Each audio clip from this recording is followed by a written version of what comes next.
Welcome back to Ultima 8, now with 400% more lava. And I am Crowley9, and with me here is... The Bastard, and we are advancing in this silly little crypt where there are lots of skeletons, items, and other crap, deadly traps that tries to kill you at every point. It's a crypt, it's supposed to have dead bodies in it. Oh yeah, but not living dead bodies. Yeah, those less so. Come to think of it, I'm not sure if I have ever seen a graveyard or a cemetery or something in any fantasy game that isn't inhabited by living dead. Well, that's actually a good point. I mean, even in Zelda there are ghosts, and in Diablo there are even more skeletons that tries to kill you, and yeah, there really ain't any fantasy games which wouldn't have any undead people in the crypts. Actually, now that I think about it, the earlier Ultima games actually they didn't really have undead monsters, at least in the outdoor graveyards. Well, I suppose they had other monsters in there.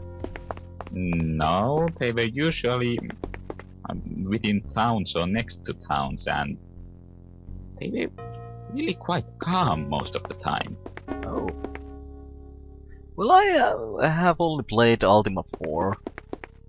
Pretty much. Of course, also Ultima 7. I really didn't like Ultima 7. I played the Super Nintendo version. It is greatly different from the PC version of Ultima 7, but it was. I have heard bad things about that version.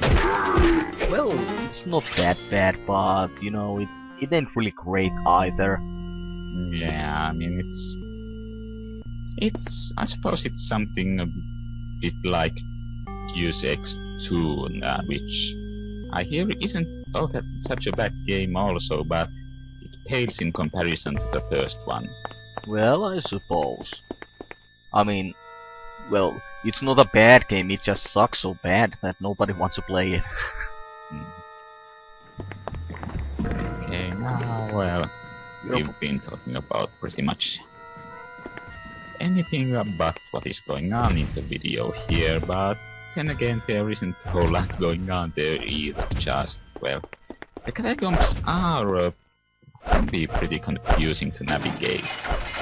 Well, I can tell. I mean, games back in these days, they didn't really have any maps in them, and that actually raised the interest value of the games. I mean, if they had some sort of a map, then it was in the manual, and even the manual didn't contain inside the dungeons maps, just outside the world map. Yeah. So if you wanted to see the world map and where you're at the moment, and you just had to open the manual and you could see the map in there. Just especially in Ultima 4, in Sega Master System version, there is like really cool map in there, and it's pretty kick-ass.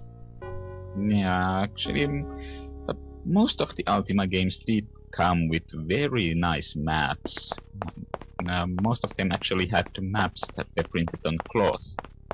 Oh, that's yeah, pretty kick-ass. Yeah, it is. It's really a shame games in these days doesn't really do that anymore.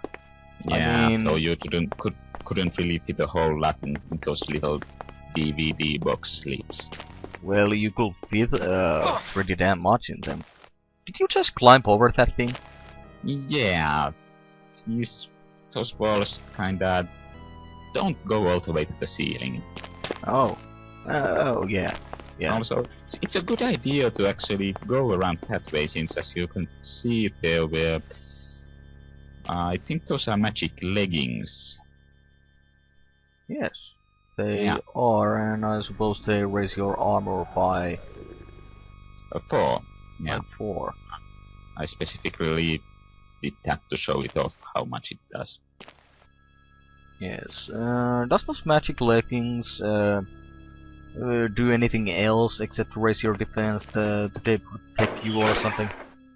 No, but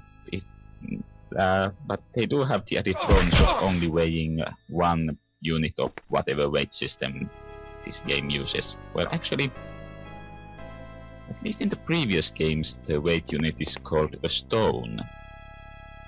No. Well, it would make sense.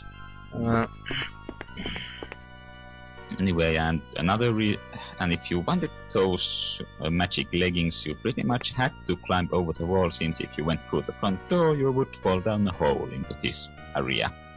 Yeah, isn't this the place where you will meet the first necromancer?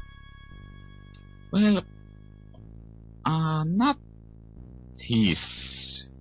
I believe there will be at least one map change before we do meet Necromancer, our first Necromancer. Oh. But right now you're collecting quite bit of items in here. Yeah. Mostly blood and bones. Are you trying to summon out some sort of freaking skeleton or something? Oh, just preparing for the future. This dungeon crawling section is quite generous with necromancy reagents. Well, it seems like it. There's like especially lots of bones and blood everywhere. Yeah. I do believe that the blood and bone is specifically what you need for the Speak to the Dead spell. Huh. So it would make sense.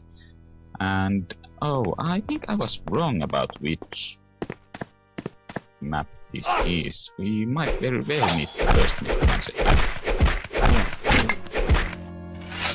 We have these skeletons, more of these skeletons fight too, except they are pretty much alive again. Yeah. But I really like those skeletons. I mean, they remind me of Warcraft 1 a lot. Yeah. I mean, in the first Warcraft you will pretty much summon those skeletons and they will fight for you. And it was actually the same thing in Warcraft 2, which is pretty much my most favorite Warcraft I have ever played. It's been a long time since I played the first Warcraft. Was there any... did that game have it so that you could summon the skeletons of soldiers that had died in battle? Yeah, it is. It goes like that. First you have to kill the people, and then when they are decaying away, before they decay, you have to summon use the skeleton spell on them, and then you have like army of skeletons that will fight for you for a certain period of time. I don't quite remember if in Warcraft 1 they had a time limit, but in Warcraft 2 you had to pretty much, if you got those skeletons, then you had to send them at enemies, or else they weren't useful at all. Yeah, and here we have the first dead necromancer to speak to. They all will be like that, lying down on a slab. And he speaks about Lithos, the Titan of Earth, also known as the Mountain King, and about how cool and powerful he is, and how he's going to teach a new spell that will help reach him, or actually help reach the next necromancer. So when you get the spell, does it write it down anywhere, or do you just have to remember it? You have to remember it. Actually, since the spells are listed into manual, so I have the Ultima Collection manual, I think they were in the original manual as well, and you don't really need programming wise, you actually don't need to hear the spells being told to you in game. You can cast them all the moment you get that key of the caretaker. So it's just pretty much for the whatchamacallit again? Uh, um, Damn it. Holy plot purposes. Yeah, for the plot. Oh, there's one of those flying assholes again. Yeah. Oh, let's fucking take him down. It's a little making, dude. Yeah. Mushroom field forever. Oh, that was a rather cleverly hidden bit by the mushrooms. Well, yes, you could see it, but it's still Yeah, and it blends quite in, invisible. with the grey floor quite well.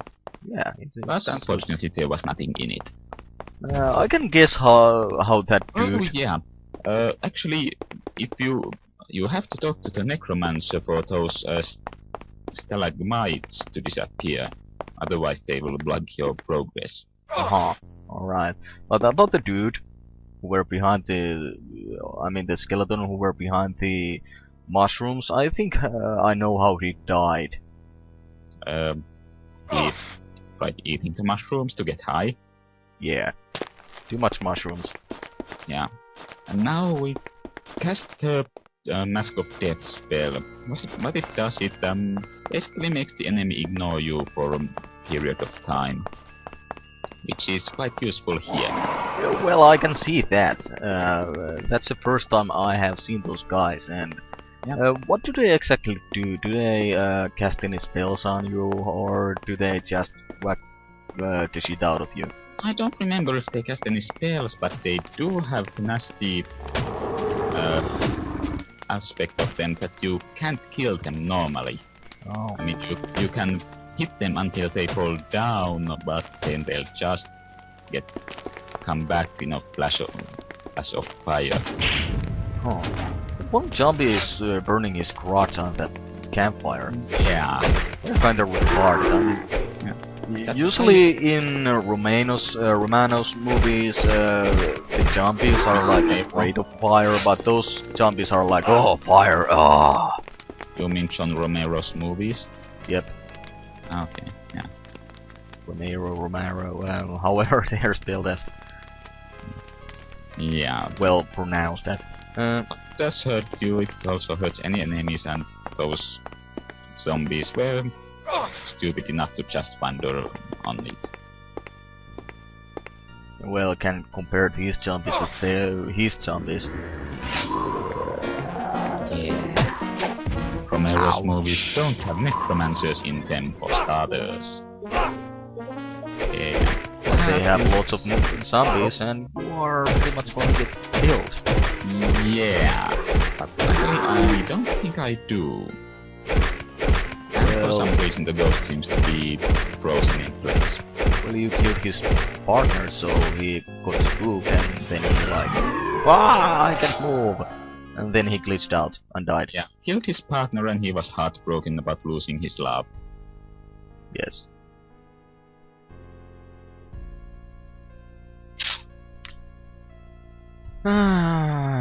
You really are collecting lots of ingredients in here. Yeah. And then I decided to sleep for a while to heal up. You know, I personally wouldn't sleep in a place like this. Yeah, wait. I accidentally picked up an entire skeleton. Well, it will be much more like handy than collecting just your bones. I mean, you could just tear that skeleton apart to get those bones. Actually, that makes me wish this game was like NetHack in that you could wield anything as a weapon. Can you imagine how cool it would be to smite at something with an entire skeleton? That would be funny. Actually, in Robin Hood, you can pretty much wear anything as a weapon. Robin Hood, the NES version. game? Yes, the NES version. And it's pretty cool. You can beat people with ham. Okay. Yeah. And okay, we have to talk to this guy, and well, it's also necessary to talk to some of these necromancers since you will be teleported to the next section immediately afterwards, though not in this case.